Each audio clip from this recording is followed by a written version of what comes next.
Hello दोस्तों, यदि आप सोशल मीडिया पे एक्टिवेट है तो आपको यह तो पता होगा कि अभी हाल ही में किसानों का बहुत बड़ा आंदोलन चल रहा है।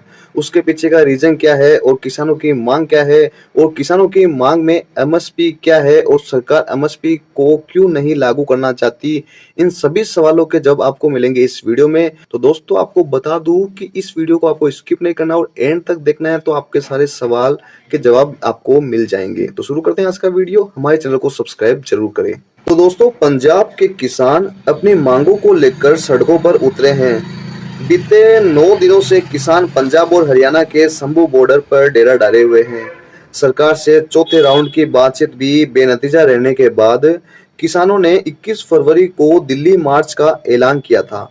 उन्हें रोकने के लिए पुलिस ने शंभू बॉर्डर पर आंसू गैस के गोले दागे। इसी बीच सरकार ने किसानों को 5वीं बार बातचीत का ऑफर दिया है। ऑफर पर विचार करने के लिए किसानों ने अपना दिल्ली मार्च अगले 2 दिनों के लिए टाल दिया है। किसान संगठन अपनी जिन 12 मांगों को मनाने का दबाव बना रहे हैं, उनमें सबसे पहली और सबसे बड़ी मांग एमएसपी गारंटी की है। किसान सभी फसलों की एमएसपी खरीद की गारंटी चाहते हैं। तो आइए जानते हैं आखिर क्या है एमएसपी। तो एमएसपी की फुल फॉर्म है मिनिमम सपोर्ट प्राइस, और इसकी गारंटी देने से सरकार क्यों हिचक रही है। तो दोस्तों, शुरू करते हैं आज का वीडियो। दोस्तों, सबसे बड़ा क्वेश्चन यही है कि एमएसपी क्या है। एमएसपी यानी न्यूनतम समर्थन मूल्य, मिनिमम सपोर्ट प्राइस। किसानों के हित के लिए सरकार ने ये व्यवस्था बनाई है। इसके तहत सरकार फसल की एक न्यूनतम कीमत तय करती है। अगर बाजार में फसलों के दाम कम भी हो जाए तो किसान आश्वस्त रहता है कि उसकी फसल सरकार कम से कम इस कीमत में जरूर खरीद लेगी।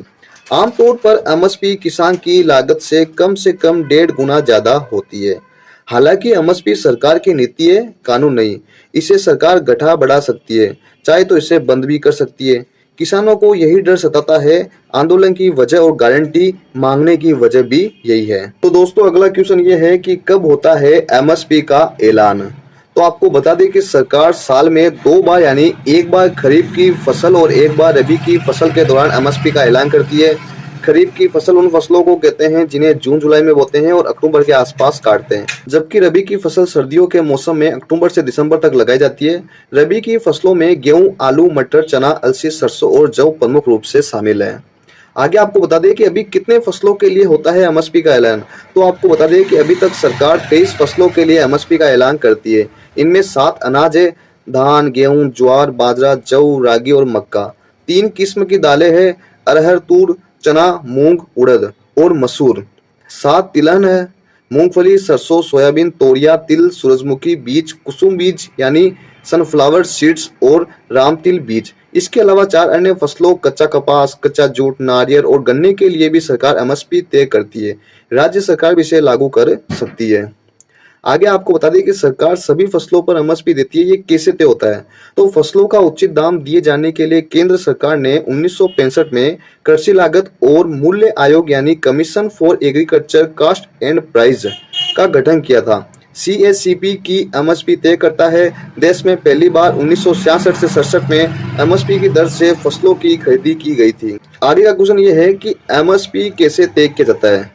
तो 2004 में कांग्रेस की मनमोहन सिंह सरकार ने नेशनल कमीशन ऑन फार्मर्स यानी किसान आयोग बनाया था। इसके अध्यक्ष एमएस स्वामीनाथन थे। इस कारण इसे स्वामीनाथन आयोग भी कहा जाता है। इस आयोग का मकसद किसानों से जुड़ी समस्याओं का पता लगाकर उनका हल पता करना था।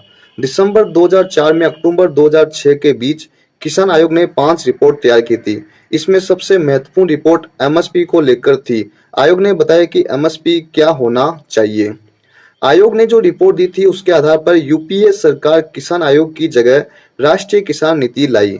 इसमें सरकार ने वादा किया कि वो किसानों की आय बढ़ाएगी, उन्हें उच्च किस्म के बीज उपलब्ध करवाएगी। इसके अलावा कई बातें की गई, लेकिन सरकार ने ये नहीं कहा कि वो एम स्वामीनाथन आयोग की सिफारिशें लागू करेगी। किसानों की लंबे समय से मांग रही है कि एमएसपी को स्वामीनाथन कमेटी की रिपोर्ट के हिसाब से तय किया जाए। स्वामीनाथन आयोग के एमएसपी तय करने के लिए क्या फॉर्मूला दिया था। तो आपको बता दें कि स्वामीनाथन आयोग ने कहा कि जो एमएसपी होगा वह फसल की लागत में 50% होगा। मान लीजिए कि एक फसल को उगाने के लिए किसान ने 1000 रुपये लगाए, इसमें 50% यानी 500 रुपये जोड़ा जाए तो कुल एमएसपी 1500 रुपये होगी। इसे C2 प्लस 50% फॉर्मूला कहा जाता है। C2 मतलब कास्ट है, कास्ट यानी लागत 3 तरह के फॉर्मूले से तय होती है। अभी आपको ये बता दें कि लागत तय करने के लिए 3 फॉर्मूले कौन-कौन से हैं। तो पहला फॉर्मूला A2 माइनस, इसमें किसी खास फसल के उत्पादन में किसान की लागत का आकलन किया जाता है।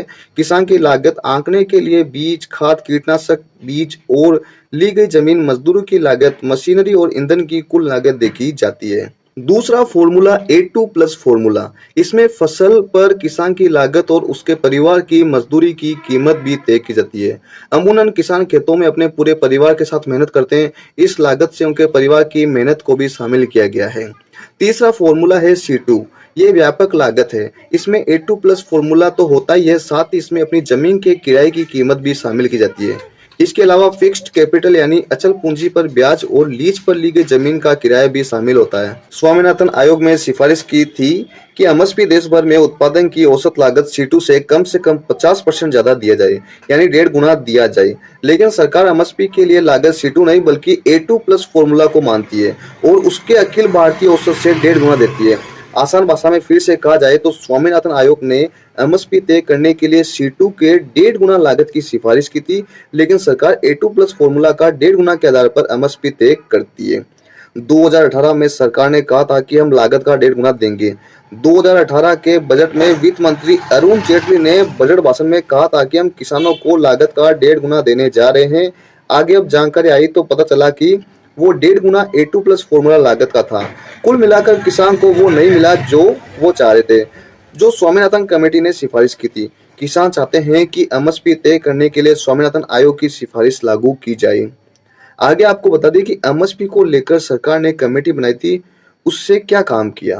तो नवंबर 2021 में न्यूनतम समर्थन मूल्य के लिए सरकार ने कमेटी का गठन किया गया था। कमेटी के अध्यक्ष सहित 29 सदस्य शामिल है, इनमें 18 सरकारी अधिकारी था, लेकिन अब तक इसकी कोई रिपोर्ट नहीं आई है। आगे आपको बता दें कि स्वामीनाथन आयोग के फॉर्मूले पर एमएसपी देने से सरकार ने रेवेन्यू पर क्या फर्क पड़ेगा। तो बात यह है कि सरकार एमएसपी वाली सभी 23 फसलों का पूरा उत्पादन खरीद लेती है तो सरकार खजाने पर इसका गहरा प्रभाव होगा। ये बहुत ही भारी खर्च होगा। हालांकि कुछ रिपोर्ट ने दावा किया है कि सभी फसलों पर एमएसपी गारंटी देने पर सरकार पर 10 लाख करोड़ का भार आ जाएगा, लेकिन इन अनुमानों का कोई आधार नहीं है। आगे आपको बता दें कि किसानों की मांगे आखिर है क्या, वो हम आपको बता देते हैं। तो किसान की मांगों में ये है कि सरकार एमएसपी पर खरीद की गारंटी का कानून बनाए, मनरेगा में हर साल 200 दिन का काम मिले, इसके लिए 700 रुपए की दिहाड़ी तय हो, डॉक्टर स्वामीनाथन आयोग की रिपोर्ट के हिसाब से एमएसपी की कीमत तय हो, किसान और खेतिहर मजदूरों का कर्जा माफ हो, उन्हें पेंशन दिया जाए, भूमि अधिग्रहण अधिनियम 2013 दोबारा लागू किया जाए, लखीमपुर खरी कांड के दोषियों को सजा मिले, मुक्त व्यापार समझौते पर रोक लगाई जाए, विद्युत संशोधन विधेयक 2020 को रद्द किया जाए, किसान आंदोलन में मृतक किसानों के परिवारों को मुआवजा मिले और परिवार के एक सदस्य को सरकारी नौकरी मिले, नकली बीज, कीटनाशक दवाइयाँ और खाद वाली कंपनियों पर सख्त कानून बनाए जाए, मिर्च, हल्दी और अन्य मसालों के लिए राष्ट्रीय आयोग का गठन किया जाए, संविधान की सूची 5 को लगकर आदिवासियों की जमीन की लूट बंद की जाए। तो दोस्तों ये थी किसानों की मांगे। आपको क्या लगता है और आपको संपूर्ण जानकारी सुनकर कैसा लगा, हमें कमेंट सेक्शन में जरूर बताइए। और यदि यह वीडियो आपको इन्फॉर्मेटिव लगा तो आपको क्या करना है, इस वीडियो को लाइक करना है और हमारे चैनल वायरल न्यूज को सब्सक्राइब कर लेना है। दोस्तों बने रहिए हमारे चैनल पे। जय हिंद, जय भारत।